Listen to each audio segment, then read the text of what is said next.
in sharpening a dagger, I have some friendly reminders to you. So first, you must bear in mind that safety first is our priority.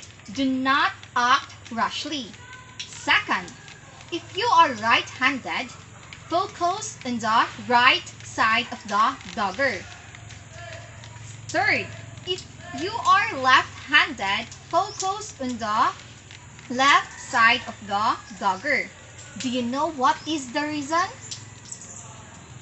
It is because if you are right-handed, then you sharpen the left side of the dagger, there is a possibility that it will slide and can cause danger. Same thing when you are left-handed, then you sharpen the right side. It can cause an accident.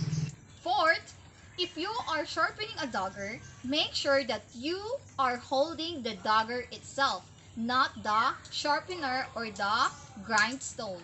Okay?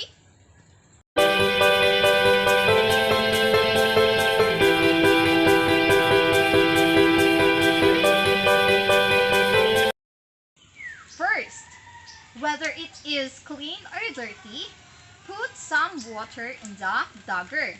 Second, wipe the dagger using the rag. Third, you can start sharpening the dagger. Then fourth, do it until the dagger is already sharp.